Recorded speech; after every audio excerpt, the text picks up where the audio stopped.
My name is Sarah Ball. I'm 17 years old. I'm currently a senior in high school. And my story is almost exactly the same as the stories of the 6 teenagers to the candles were lit, the teenagers that you'll see in my PowerPoint. I won't get into too much detail, but I was placed on hate sites created by my friends. I was placed on hate sites that were random hate sites. I was emailed anonymously by people who told me that I was worth nothing, that I should kill myself, I would never amount to be anything. And I received text messages on my 16th birthday saying that they couldn't believe that I was still alive today. And the clincher in telling you all that was, they were people that I grew up with. They were my best friends. They were people I thought were my best friends. And so I want to run through this PowerPoint with you. And on this picture, it's an example of a hate site. I'm sorry, I have to turn you guys around. It's an example of a hate site. And a hate site, I'll describe that a little bit, is where you take two people, and this one is an image of two girls, and you say, who's the youngest slut? And then you have people that will come on and give their opinions. They will insult these girls. They will just bash these girls, ruin their reputation, even if everything they're saying is a lie. And then you have hundreds of people that are joining in. So what is cyberbullying? Well, cyberbullying is the harassment through technology, computers, cell phones, nowadays the Instagrams, Twitters, Facebooks, anything that has to do with technology. And it's not just limited to, ruining someone's reputation. It's lying about somebody, gossiping about somebody, spreading rumors about another person. It's not just going up and saying in a simple text message, I hate you, and sending it off. It's, posting, lies about other people, trying to ruin their lives in a way. And then a lot of times, I get this a lot actually, it doesn't affect people. Well, clearly it affected these 6 teenagers. First, I have Hope Witzel. She was 15 and she hung herself. This is Phoebe Prince. She was 15 and she hung herself. Brian Halligan was 13 and he hung himself. This is Tyler Clementi. He was 18 and he jumped off a bridge. This is Megan Meyer, and Megan's story is a mom had actually gone on and thought that Megan had stole her daughter's boyfriend. And so she went on, created a fake account as a young teenage boy and developed a close relationship with Megan, and then later on told Megan that she needed to kill herself, that she was not worth anything, that her being alive was completely pointless. And so Megan hung herself at the age of 15, and her mom actually walked in and still saw tears streaming down Megan's eyes. And by then it was too late. This is Justin Aber. He was 15 and hung himself. Jeffrey Johnson, remember him, he will be a big piece later on, but he was 15 when he hung himself. Jessie Logan, she was 18 and she hung herself. Jessie and I are similar in a way because she realized the mistake that she had done sending text messages to her boyfriend, and then it got around.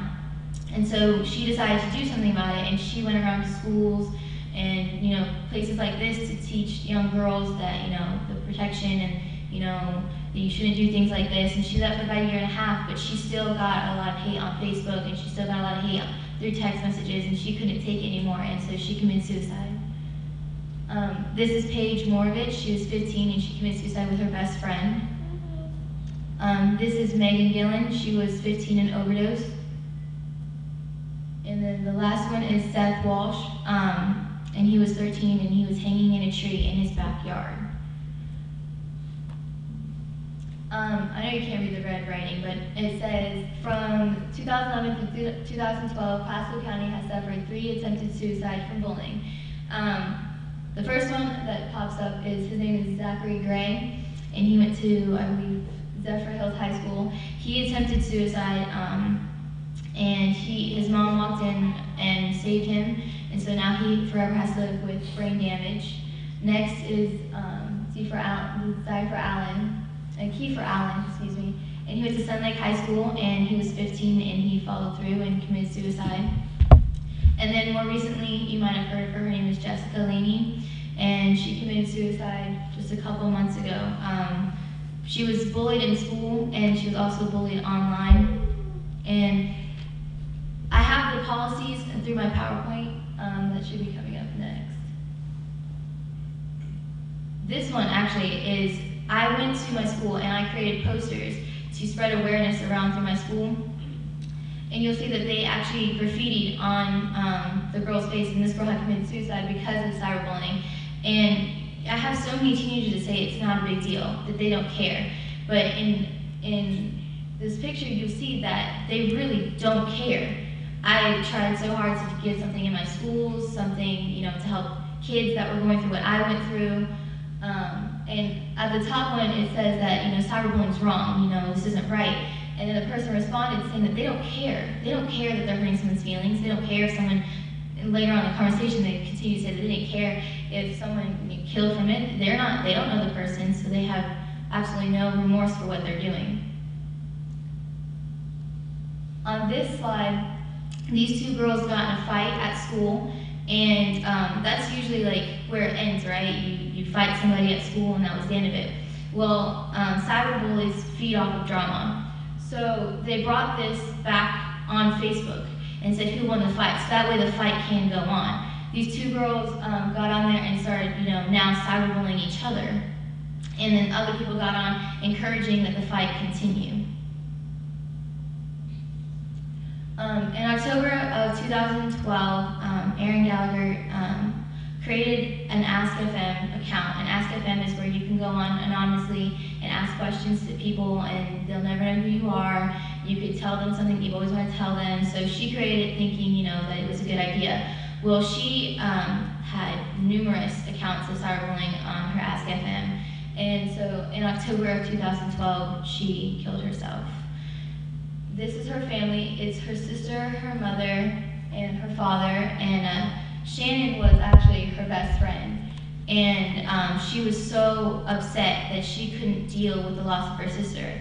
So in December of 2012, Shannon also took her life. And so now these parents have to deal with the loss of both of their daughters. In the Florida statute, when it talks about cyberbullying, if it affects your child in school, the school systems have to step in and do something about it. But in the Jeffrey Johnson Stand Up for All Students Act, it clearly says that through the use of data or computer software that is accessed through a computer system, or computer network for a K-12 educational institution. So that's section C up there. And it's telling you that, if you're on the computer in your English class and you're bullying somebody in a math class, they can do something about it.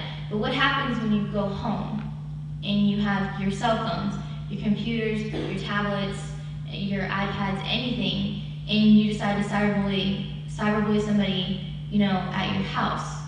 What can a school system do then? It says here that they can't do anything. It wasn't on a school campus. But what happens when that child that was being cyberbullied has to now go back to the school?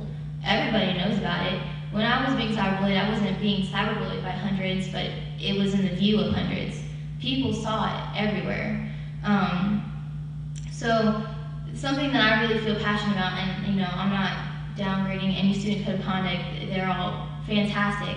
And there's no unity in the student code of conducts. And in one of them, there actually is no reference to cyberbullying. And I think that's for Sumter County and Okeechobee, but I'm going to talk a little bit about the Pasco County. And in there, it gives a small blurb, and you find it under harassment, and it says any harassment through the use of data or computer software. And that's supposed to be your clue that that is cyberbullying. And that's in both Pasco and Hernando. And then that's a very vague statement. You kind of have to do a word search to find it. And then when you go into Sumter County and Okeechobee County, it actually says nowhere in there any hints, any clues towards cyberbullying. It never says cyberbullying. Okeechobee has a beautiful student code of conduct, and they have dating violence, but the only thing they're missing is cyberbullying. But then you find something that's completely fantastic, which is the Miami-Dade. And Miami-Dade they have in there a paragraph and it says, what cyberbullying is and, what the repercussions of it is. But in the Florida statute of the Jeffrey Johnson Stand Up for All Students Act, it gave you 10 examples of what bullying is, and it said teasing, social exclusion, threat, intimidation, stalking, physical violence, theft, any harassment and public humiliation, and also destruction of property. Miami-Dade said that that wasn't good enough. That little paragraph that they have in their student code of conduct isn't anywhere near where it needs to be. So they made 16 pages of a bullying and harassment policy that every student in Miami-Dade has to follow. And it's not just students. It says parents, volunteers, employees, visitors that come to the school, anybody that has to do with anything. It's not just students. And in here, it gives cyberbullying, and it says cyber stalking. It gives you the definition of both of them, and it gives you the repercussions of them, and it also talks about what they do for victims as well. Like, we'll give you counseling, we'll make sure that you as a victim are okay. And Miami-Dade, they really have outdone themselves, and I believe that in all 67 districts that Florida has, that we should have everything that Miami-Dade has. We don't have to do the work and sit down and say, okay, let's put together a better policy, we are in 2013. The policy that was in place for the Jeffrey Johnson Act was in 2008. Technology changes like that. This policy needs to stay updated with the growing, with the growing world of technology. And so, you can't really just say that cyberbullying can only happen on school campus, because it doesn't anymore. You go home and you have to deal with it, and then you deal with the repercussions of it at school because people are watching you, and that could also lead into physical bullying. So we don't have to sit down and do the work. Miami-Dade did all of it for you. So I really believe that we should enforce the Miami-Dade policy in all 67 districts of Florida. And then I believe that is all she wrote. And then my dad actually gave me this quote when I was going through what I was experiencing. He said, "All that is necessary for evil to triumph is that good men do nothing."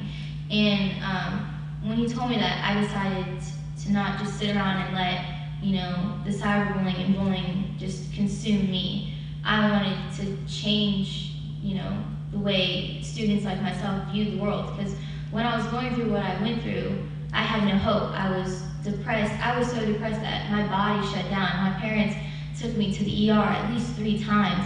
My body gave up. But mentally, I wanted to get better, but you just feel so hopeless that you really can't. So when my dad sat down and talked with me about it, he said, "Sarah, if you want to sit around and feel bad for yourself, go ahead. But why don't you do something about it? Why don't you help other kids?" And so I think that's what Jeffrey Johnson's mom did. In Jeffrey's suicide note, it said, "The world will never change." And so Debbie Johnson actually sat down and fought for 3 years because she wanted to change the world for her son. And now he'll never see it, but I just really hope that this policy that Miami-Dade has done all the work for really comes into play for all 67 districts. Like I said before, we need unity in our bullying policies and cyberbullying policies. Thank you.